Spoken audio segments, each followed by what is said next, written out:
ভোলায় কোস্টগার্ডের অভিযানে ইয়াবা, গাঁজা ও নগদ অর্থসহ 2 মাদক কারবারি আটক।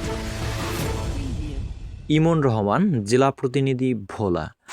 গোপন সংবাদের ভিত্তিতে গত 3 ফেব্রুয়ারি 2026 মঙ্গলবার সন্ধ্যা 7টায় কোস্টগার্ড বেস ভোলা কর্তৃক ভোলা সদর থানাধীন দক্ষিণ চরনোয়াবাদ সংলগ্ন এলাকায় একটি বিশেষ অভিযান পরিচালনা করা হয়।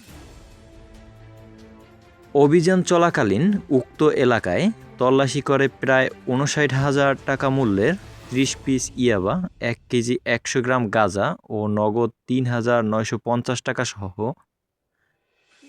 2 জন মাদক কারবারিকে আটক করা হয়। জব্দকৃত আলামত এবং আটককৃত মাদক কারবারিদের পরবর্তীতে আইনানুগ ব্যবস্থা গ্রহণের কার্যক্রম প্রক্রিয়াধীন রয়েছে। মাদকের বয়াল থাবা থেকে তরুণ প্রজন্মকে রক্ষায় কোস্টগার্ড ভবিষ্যতেও এ ধরনের অভিযান অব্যাহত রাখবে। আসামিদের নাম: কবির হোসেন, বয়স 50, পিতা আনসার, গ্রাম চরশিবলি, ডাকঘর ও থানা এবং জেলা ভোলা।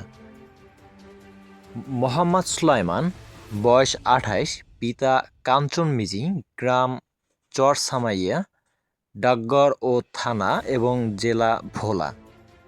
তথ্য প্রদানকারী: Mohammad Abul Kashem, lieutenant BN, media কর্মকর্তা, কোস্টগার্ড দক্ষিণ জোন।